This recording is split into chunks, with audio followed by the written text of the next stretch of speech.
Hey, it's Adam from KINCROME. We've got a very large range of utility knives, and I'm going to take you through each of them individually, and I'm going to show you how to use them, how to hold them, how to change the blade, and any key differences between the models that we have here.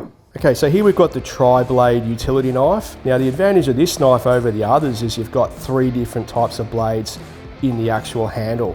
So we're going to open them all up individually and show you how they work. Let's start with the utility knife, and you've got this little knob here to assist. You can push that out and then extend it, and then we're there. So this knife is interchangeable. You can change these blades. So what you need to do with this nice and safely, I like to use a bit of timber to rest on, is this clip needs to come up and this one needs to come down. Okay, so if we put that in there, and I'm doing that to take the blade out of action so I don't cut myself. Lift this one up first and then pull this one down. And then I've got full access to the blade. I can turn it around, put a new one in. Being very careful of the blade. Click that one down as far as you can go, and then just put the locking lever over the top.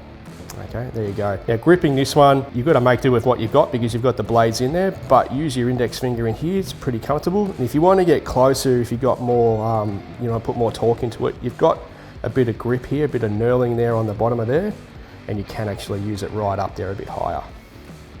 Okay, that's the utility blade. Now to close that one, what you need to do is actually locate the locking lever here, and you need to push that to the side. That frees up the blade. All right, when you lock it, it locks back in. But to unlock it, push that to the side, and you can lock it up. The other blades that are involved with the knife is you've got a straight blade as well, and that locks into place. This is not changeable. You can definitely resharpen that if it becomes dull. And to close this one, that locking lever behind there, if you just push that to the side, and then you can close it up as well. The last blade in the knife is a serrated blade. And again, you just open that up and you can use that. A bit harder to sharpen that, I wouldn't bother. But using that, the locking lever behind there, just push that to the side and you're able to lock that in place. And there you go. So there you have it. Hopefully you've learned something. See you next time.